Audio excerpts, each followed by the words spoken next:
आजकल लोग अपने रिलेशनशिप नहीं निभा पा रहे हैं। इसका सबसे बड़ा कारण क्या हो सकता है? देखिए, रिलेशनशिप में दो प्रमुख कारण हैं। एक तो भारतीय संविधान। भारतीय संविधान ने क्या करा है, भाई बहनों को भी प्रॉपर्टी पे ऊपर समान अधिकार दे दिया। तो भाई बहन में झगड़ा होगा। ब्राह्मणों को श्राप है लक्ष्मी जी का। ब्राह्मणों को श्राप क्यों ना मिले, धार्मिक ग्रंथों में सब जगह बीज मंत्र के नाम पर ओम लिखा है। ओम बीज मंत्र नहीं था। नमस्कार, मैं हूं अंकिता शुक्ला, एफएम न्यूज देख रहे हैं आप। और आज हम आपके लिए एक ऐसा पॉडकास्ट लेकर आए हैं जिसमें मंत्रा को लेके इतने बड़े खुलासे होने वाले हैं, आपने कभी सोचा भी नहीं होगा कि ये एक मंत्र अगर हम इस तरीके से पढ़ेंगे तो वो हमारे लाइफ पे कितना बड़ा असर डाल सकता है।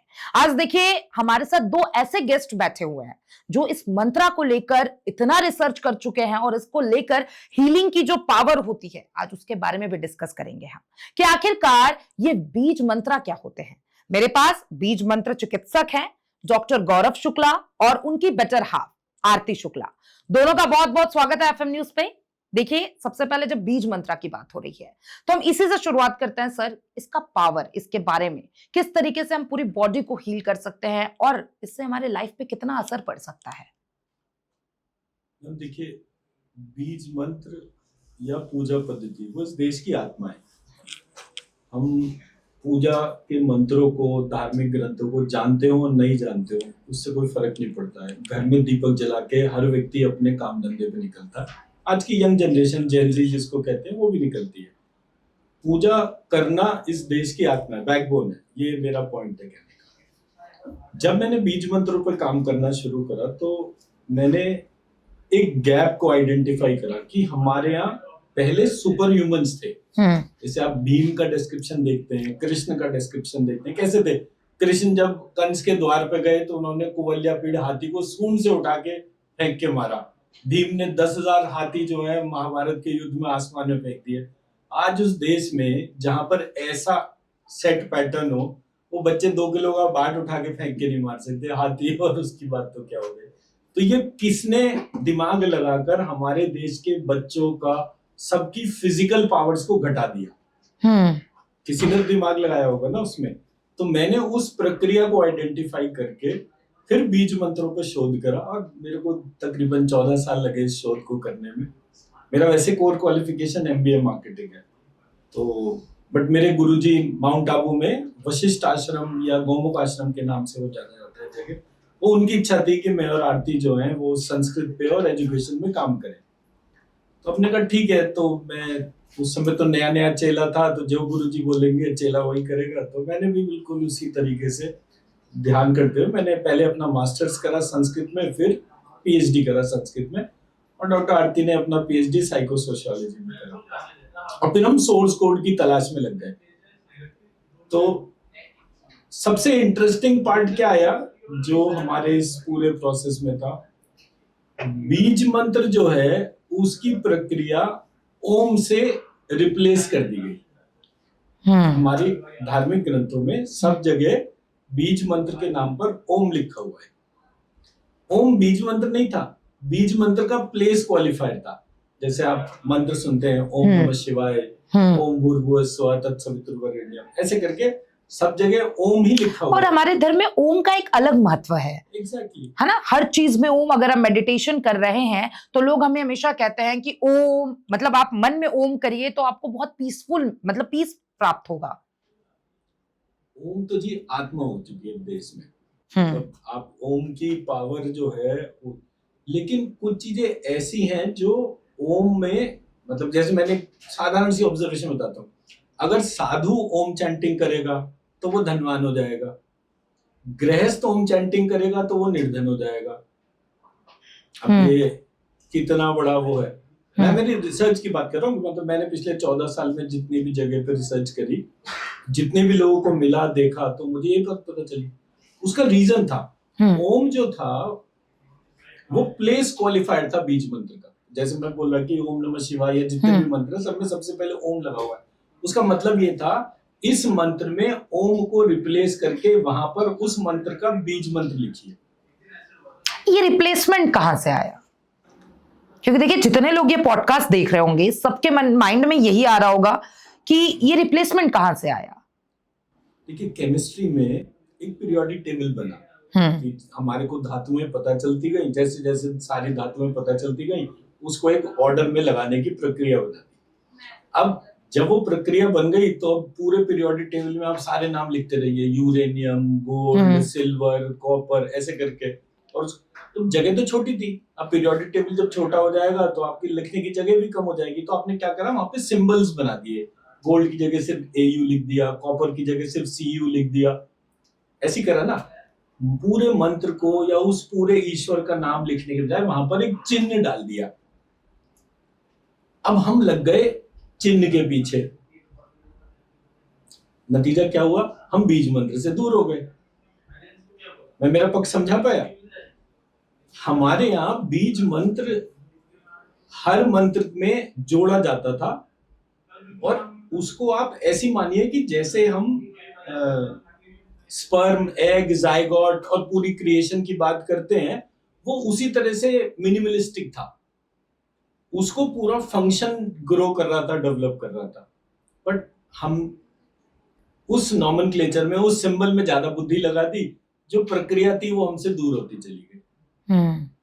ठीक है, ये बीज मंत्र, ये जो रिसर्च के बारे में हम आएंगे, लेकिन आपने 14 साल की बात की। आपके 14 साल जर्नी के बारे में जितने भी लोग देख रहे होंगे, मुझे लगता है सब जानना चाहेंगे कि 14 साल कैसे रहे, किस तरीके से ये जो आपने मंत्रों पे रिसर्च किया है, जो बीज मंत्रा की बात कर रहे हैं, किस तरीके से 14 साल रहे हैं आपके?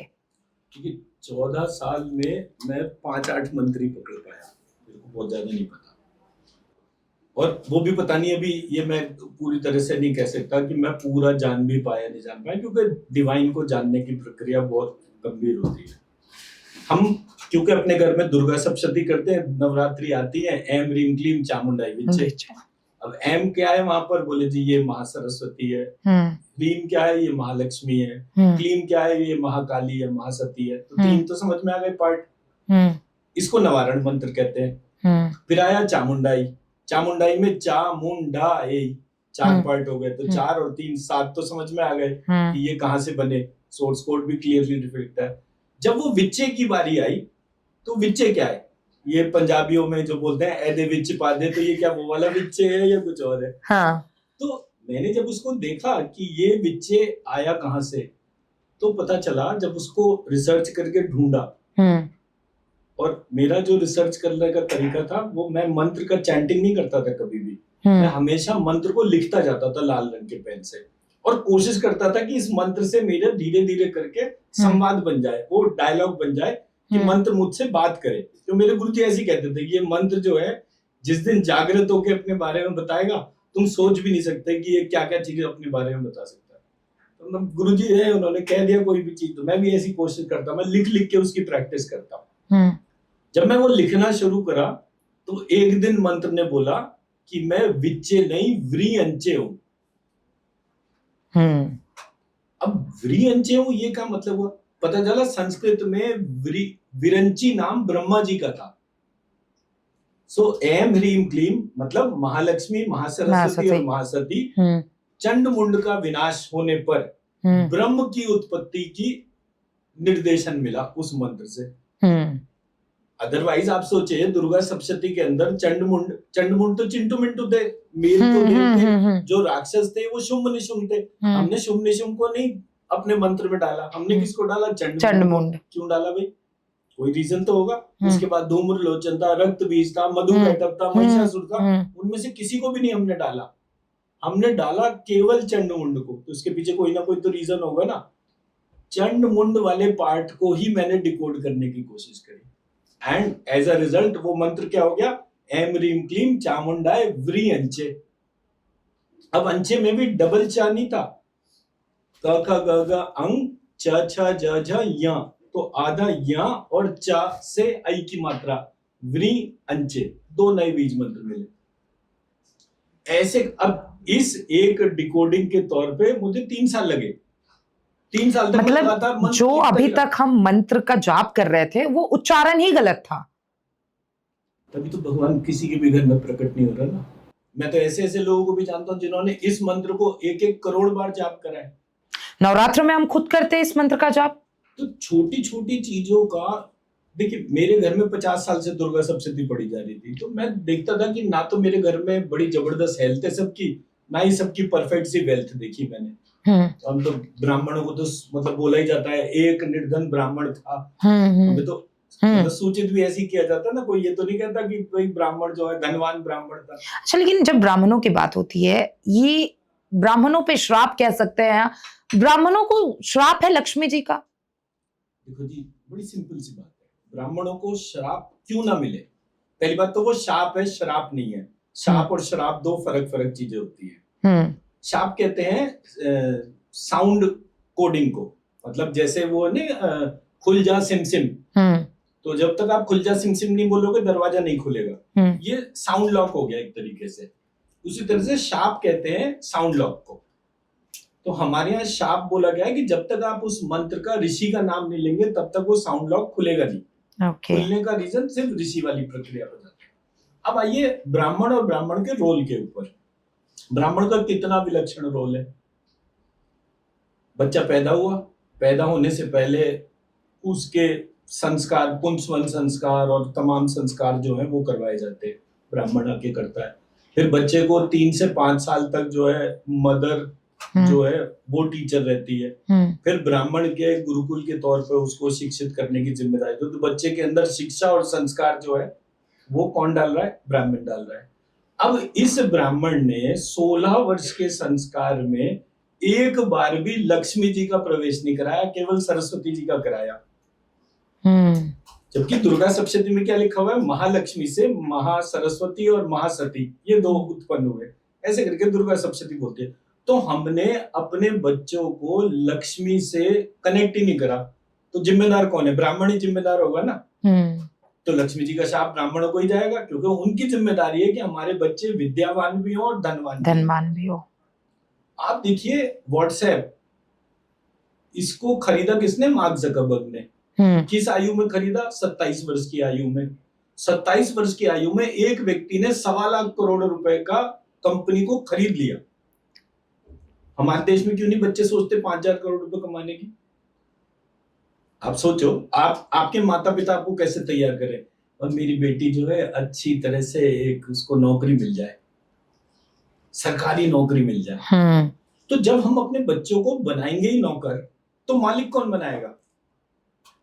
नेट इम्पैक्ट हम ध्यान से देखें पूरी चीज का। हमारे देश में हर जगह एम्प्लॉइज हैं। अमेरिका में भी हमारे देश के एम्प्लॉय करने जाते हैं। रिसर्च कौन करता है? भारतीय।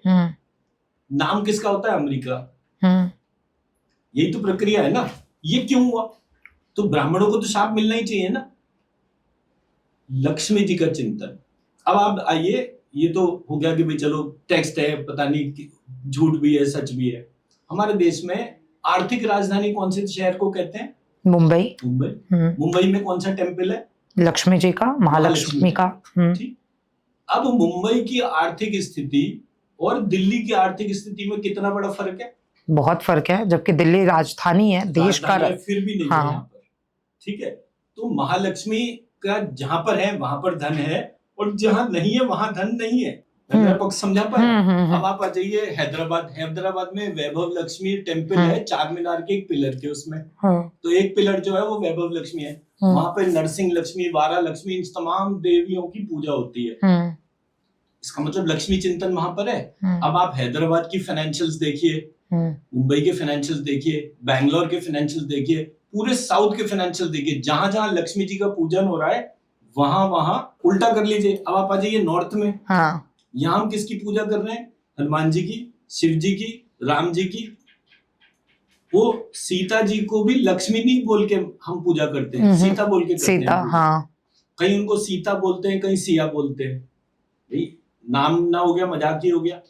फॉर्म लक्ष्मी थी, पर हम लक्ष्मी पूजन बंद कर दिया। आप लाइफ में किस चीज के लिए काम करते हैं? या हमारा जेनजी या जो भी जिसको भी लिखे, किस चीज के लिए काम करता है? पैसे के लिए।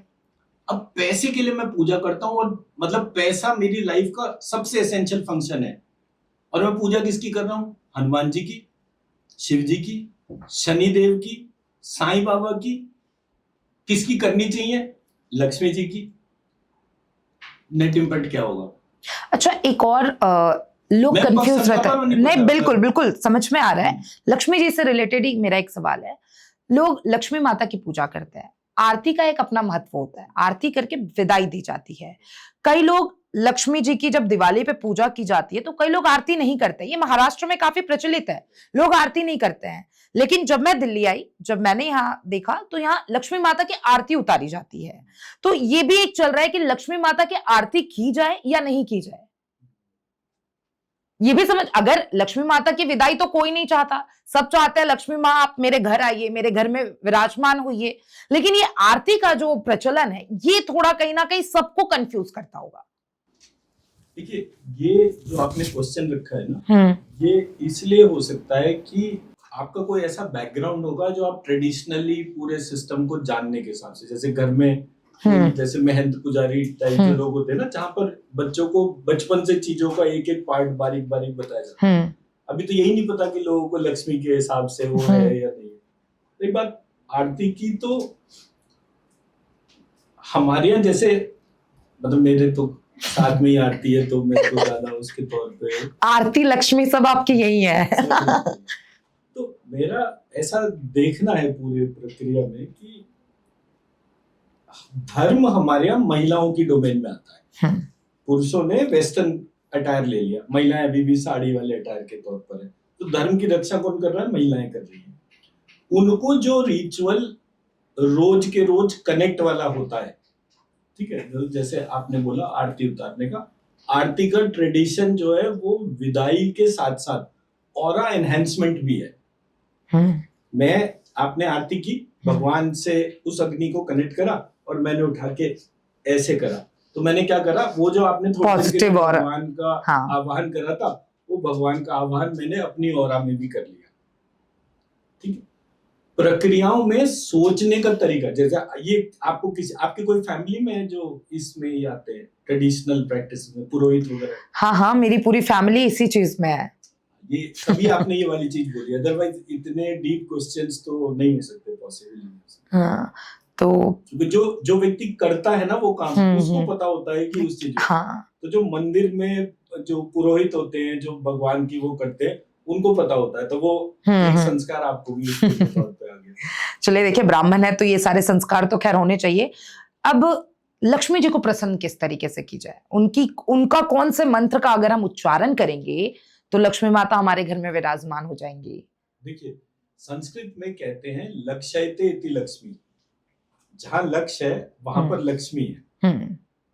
तो सबसे पहली चीज, और लक्ष्मी का बीज मंत्र भी बिल्कुल सिंपल है, आधा ल, आधा षटकोण का श, क्षत्रिय वाला क्ष, म बड़ी की मात्रा और अनुस्वार, ये लक्ष्मी है। और विसर्ग लगा देते हैं तो महालक्ष्मी है। ये उनके बीज मंत्र हो गए। हम अनश्योर एडिट करके उसमें लिख भी सकते हैं कि किस तरह से लक्ष्मी जी के बीज मंत्र को लिखा जाता है। इंपॉर्टेंट पार्ट लक्ष्मी जी के पूजन में लक्ष्य को निर्धारित करना है। हमारे यहाँ फंडामेंटली लक्ष्य का चैलेंज है। आपका लक्ष्य क्या है? जैसे ही आप परिभाषित कर देंगे, आपके पास वो लक्ष्य रिलेटेड सारी चीजें, सारी सामग्री रोज आना शुरू हो जाएगा। आप कोई भी चीज में अपना लक्ष्य बोलिए, कोई भी एक एग्जाम्पल के तौर पे बोलिए। जैसे I want to become anchor जी। Anchor of what calibre? Anchor तो आप आज भी हो, बिल्कुल ठीक। Anchor of what calibre? Put a price tag attached to it. मैं ऐसे इवेंट को एंकर करूं जिसमें कि एक दिन का पारिश्रमिक 1 करोड़ हो। सब चाहते हैं कि देश के जो भव्य प्रधानमंत्री हैं उनके कोई इवेंट को मैं होस्ट करूं, उनका इंटरव्यू करूं, क्योंकि बेसिकली जब हम मीडिया में आते हैं तो सबसे बड़ा जो पद है राष्ट्रपति, प्रधानमंत्री, तो वहां तक पहुंचना। तो इस चीज को परिभाषित करिए। रोज अपनी पूजा में लक्ष्मी जी का एक चित्र सामने रखिए, रोज लाल रंग के पेन से 9 टाइम्स लिखिए और इस बात की इंटेंशन डालिए कि आप जो है उस व्यक्ति का इंटरव्यू लेना चाहते हैं। अच्छा, मतलब बेसिकली मैनिफेस्टेशन। एग्जैक्टली, सिर्फ मैनिफेस्टिंग। आप सोचिए इस देश के अंदर राम जन्मभूमि का कितना बड़ा इवेंट हुआ, ठीक। मैं 91 में था, मेरे साथ के लड़के जो है उस टाइम पर हम वो ढांचा गिराने और उस सब के हिसाब से गए थे वो टाइम। और उसके बाद जब राम मंदिर का जो इनॉग्रेशन हुआ उस टाइम 2 लोगों को आपने ध्यान से देखा होगा रामचंद्र जी की पूजा करते हुए। कौन दो लोग थे वो? प्रधानमंत्री मोदी, हाँ, और दूसरा कौन? मोहन भागवत। यही तो बात है जो आप लोग ध्यान नहीं देते और मैं उस पॉइंट को ही पकड़ लेता हूँ। वो पंडित जी जिन्होंने नरेंद्र मोदी जी को पूजा कराई, हाँ, एक का प्रकट में संकल्प था, एक का अप्रकट संकल्प था। एक व्यक्ति प्रधानमंत्री बनकर उस पूजा करने बैठा, एक व्यक्ति उस प्रधानमंत्री को पूजा करवा रहा है। अब सोचिए कितनी बड़ी शक्ति उस व्यक्ति के पीछे होगी जिसको आज कोई जानता ही नहीं है, जिसने बैठकर उस काले रंग की मूर्ति के सामने नरेंद्र मोदी को पूजा करे। मैं खुद भी नहीं जानता ऑनेस्टली, मैंने कभी उसका नाम भी जानने की कोशिश नहीं करी, बट दो लोगों का संकल्प तो था। अगर संकल्प नहीं होता तो वो दो जने बैठे ही नहीं होते। आप संकल्प कीजिए, लक्ष्य परिभाषित कीजिए और देखिए चीजें ना हो तो बेकार। लक्ष्य के लिए एक जुनून होना चाहिए। मोदी जी का एक जुनून था जो उन्होंने जो है उस मंदिर से रिलेटेड सारे, मोदी जी तो जुनूनी व्यक्ति है, उन्होंने बनारस में भी ऐसा कॉरिडोर बना दिया। मेरा तो बेटे का ही जन्म बनारस में हुआ था, तो मैंने उस टाइम पे धक्का मुक्की में काशी विश्वनाथ के दर्शन करे थे और अब गया तो गंगा तक दौड़ते चले जाओ, क्या भव्य मंदिर बना दिया। तो वो तो बात ही अलग हो गई। तो जो जुनून के तौर पे लक्ष्य को प्राप्त करने का पावर है वो लक्ष्मी जी से ही आता है। मैं मेरा पक्ष समझ पाया? देखिए प्रधानमंत्री मोदी की बात हो रही है और कई ऐसे बड़े बड़े एस्ट्रोलॉजर्स हैं जिन्होंने कहा कि मोदी जी 26 में बंद खत्म, उनका कार्यकाल यहीं समाप्त हो जाएगा। बहुत सारे प्रेडिक्शंस हुए हैं। आपका क्या प्रेडिक्शन कहता है उनको लेकर, उनका ऑरा किस तरीके से आपको लगता है कि क्या मोदी जी फिर से रिपीट हो पाएंगे या फिर इस बार वो अपना कार्यकाल ही पूरा नहीं कर पाएंगे? क्योंकि देश के ऐसे बड़े बड़े एस्ट्रोलॉजर्स हैं जिन्होंने साफ तौर पे कहा है कि 2026 जुलाई भी क्रॉस नहीं कर पाएंगे मोदी जी। मतलब ये जितने भी ज्योतिषी है ना, कांग्रेस ड्रिवन है। इसके पीछे एक सोची समझी साजिश है। भारत पूरे विश्व में अपना डंका मनवा चुका, भारत मनवा चुका, DRDO मनवा चुका, उसने ब्रह्मोस बनाकर जो है सारे विश्व को तसल्ली से हिला दिया और अभी तमाम चीजें बन रही हैं। लोगों को इस देश की तरक्की हजम नहीं हो रही, सब कुछ ठीक चल रहा है, पूरी दुनिया युद्ध में गई हुई है, भारत शांति से बैठा हुआ है। पूरी दुनिया के धन के भंडार खत्म हो रहे हैं, भारत के बढ़ रहे हैं। तो एक व्यक्ति ने 2014 में आए, तो मैं मतलब वैसे तो मैं ज्योतिषी नहीं हूं, मेरा जो सब्जेक्ट है उसमें एस्ट्रोलॉजी, वास्तु और चक्रा। तो मैं बोलता हूँ कि नवग्रह मतलब 9, वास्तु की 9 डायरेक्शन और चक्रास में 9 चक्रा, मैं इन तीनों के इंटीग्रेशन पे काम करता हूँ।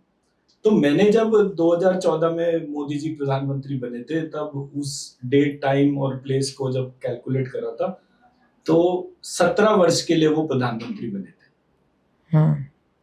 तो 17 वर्ष का मतलब क्या हो गया? 2031। 26 तो बहुत दूर की बात है। जो 2025 से जो पीरियड है ना वो भी पूरा होगा। अच्छा, 14 से 24 में इलेक्शन है। 24 और 5 29 का भी मोदी जी जीतेंगे और 31 तक जो है वो फुल फ्लेज प्रधानमंत्री रहेंगे। मतलब अगर इसके बाद जो लोकसभा चुनाव होगा उसमें भी मोदी का ही फेस आगे रहेगा 100%। और 2027 में उत्तर प्रदेश में चुनाव होने वाला है। योगी आदित्यनाथ को लेकर क्या लगता है? देखो जी, मैं राजनीतिक व्यक्ति नहीं हूँ, मैं तो मतलब कैलकुलेशन के बेसिस पर है। योगी जी ने मतलब मैं कभी सपने में भी नहीं सोच सकता था कि मेरी बेटी रात को 12-1 बजे अकेले इलाहाबाद जैसे शहर में घूमने के लिए जाएगी। जब हरिद्वार जो इलाहाबाद कुंभ जब हुआ तो मैं, आरती, नंदी, अनिरुद्ध, हमारे बच्चे जो है हम सब लोग गए। रात को बच्चों ने जिद करी कि वहां पे जाना है, मेला देखने के लिए जाना है। रात को 1 बजे गए और 3 बजे आए और मेरे को तो दुख ही हो रही थी। बोले पापा क्या बात कर रहे हो, योगी जी के राज्य में ऐसी सुरक्षा कि हर 10 फुट पे एक पुलिस खड़ी थी। ऐसी सुरक्षा कभी हम सपने में नहीं सोच सकते। तो जबकि कुंभ को लेके बहुत कंट्रोवर्सी हुई थी, पर हम वहां पे थे। मतलब देखिए, जब कुछ बड़ा होता है तो उसको करने ले। योगी जी कोई छोटे मोटे व्यक्ति थोड़े, पूरे यूरोप को अकेले एक व्यक्ति मैनेज कर रहा है। जितनी उत्तर प्रदेश की आबादी है उतनी पूरे यूरोप की नहीं है। तो एक व्यक्ति अगर पूरे यूरोप जितने बड़े सिस्टम को अकेला मैनेज कर रहा है तो कितनी बड़ी शक्ति होगी उनके पीछे। और वो तो है ही जागृत साधु हैं कि जो आए प्रशासनिक उसकी प्रक्रियाओं के हिसाब से। बट फर्क सिर्फ वही वाली बात है कि 2031 तक योगी जी जो हैं वो प्रधानमंत्री नहीं बनेंगे, मुख्यमंत्री रहेंगे। बट वो मुख्यमंत्री उतने ही बड़े जलवे के रहेंगे जितने बड़े मोदी। बुलडोजर बाबा तो बिंदास रहेंगे। उन्होंने जो काम कर दिया, मैं तो आपके चैनल के माध्यम से धन्यवाद ही कह सकता हूँ कि जिस प्रकार से उन्होंने जो है हमारे घर की बेटियों के लिए एक सुरक्षा का वातावरण बनाया है, जबरदस्त। आप दोनों साथ में प्रैक्टिस करते हैं, मैम पे आना चाहूंगी, आपका ओवरऑल एक्सपीरियंस कैसा रहा है, क्योंकि आप हीलिंग कराती हैं। मैम इतना एस्टोनिशिंग है, इतना मिरेकलस है कि कभी कभी तो खुद ही समझ में नहीं आता, क्योंकि हम सभी लोग उसी एजुकेशन सिस्टम के प्रोडक्ट्स हैं जिसमें सभी लोग पढ़ते हैं। लेकिन इन प्रक्रियाओं में आने के बाद में, इनको देखने के बाद में, समझ तो खैर इतना नहीं पाते बिकॉज इतनी बुद्धि हमारी भी नहीं है कि हम पूरी चीज़ों को बहुत अच्छी तरह से समझ पाए। लेकिन फिर भी जितना समझ पाए और जितना एग्जीक्यूट कर पाए, लोगों को जब देखते हैं बहुत ज़्यादा परेशानी में है, उनको कितना जल्दी रिलीफ मिल रहा है, उसको देखने के बाद में ये लगता है कि ये प्रक्रिया बहुत पहले समझ में आनी चाहिए थी। होते हैं कि हम क्या करें, किस तरीके से। जैसे देखिए, अगर मैं अपनी बात कर लूं तो मैं चाहती हूँ बहुत सक्सेस हासिल करना, लेकिन कहीं ना कहीं कुछ चीजों में मैं लैक कर रही हूँ। अगर मुझे सक्सेस चाहिए जल्दी से जल्दी, तो ऐसा कौन सा मंत्र होगा जिसके उच्चारण से, या क्या मैं अपने लाइफस्टाइल में बदलाव करूं जिसके थ्रू मुझे सक्सेस मिल सकता है? देखिए, सक्सेस के लिए जो सबसे इम्पोर्टेंट एस्पेक्ट है वो है श्रीम बीज मंत्र को लिखना। हमने एक बुक लिखा है श्रीम मायाजाल। श्रीम बीज मंत्र जो है उससे रिलेटेड पूरी प्रक्रिया को हमने इसमें बताया है कि कैसे हम ज्यादा से ज्यादा इस मंत्र का प्रयोग करके अपने आप को सक्सेसफुल बना सकते हैं। इसका दूसरा वॉल्यूम जो है वो इंग्लिश में है, द श्रीम मैट्रिक्स मैनुअल करके। इसमें हमने उन बच्चों को, लोगों को, उन सेगमेंट्स को टारगेट करके रखा है जो कि इंग्लिश के तौर पे ही पढ़ सकते हैं, लिख सकते हैं। अब आते हैं प्रॉब्लम को सॉल्व करने से।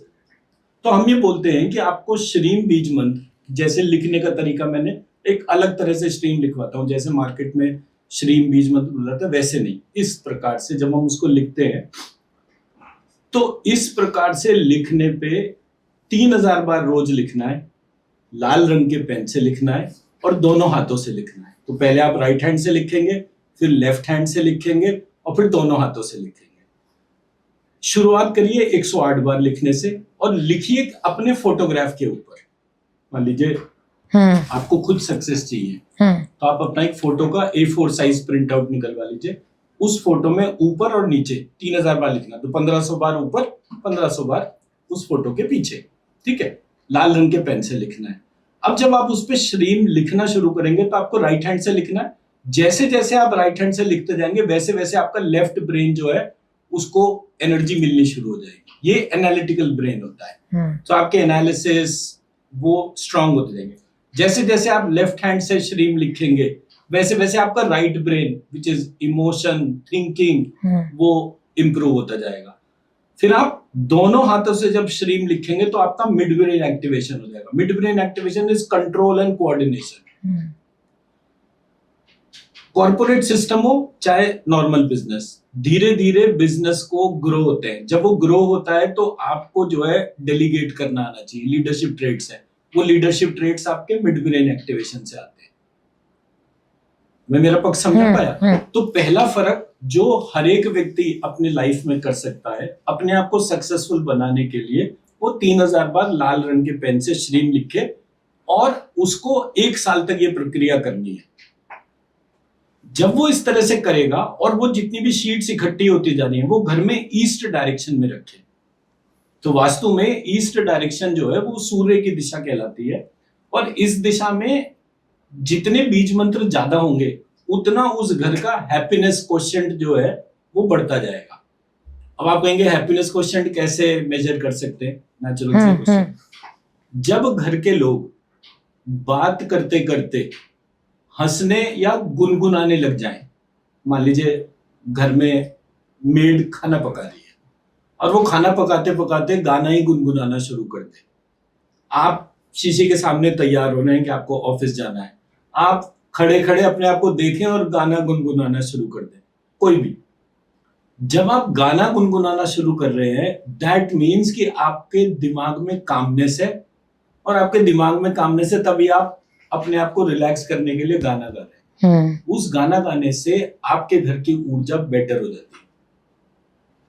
मैं मेरा पक्ष समझा पाया? तो पहले हैप्पीनेस की परिभाषा पता हो तब हम डीपर उसमें जा सकते हैं। तो मैंने देखा कि अगर मेरे घर का जो ईस्ट डायरेक्शन है उसमें ज्यादा से ज्यादा श्रीम लिखा जाकर रखा जाए, और वो भी कौन सा वाला जिसमें मेरा चित्र बनाओ। जो लोग फैमिलीज हैं वो पूरी फैमिली,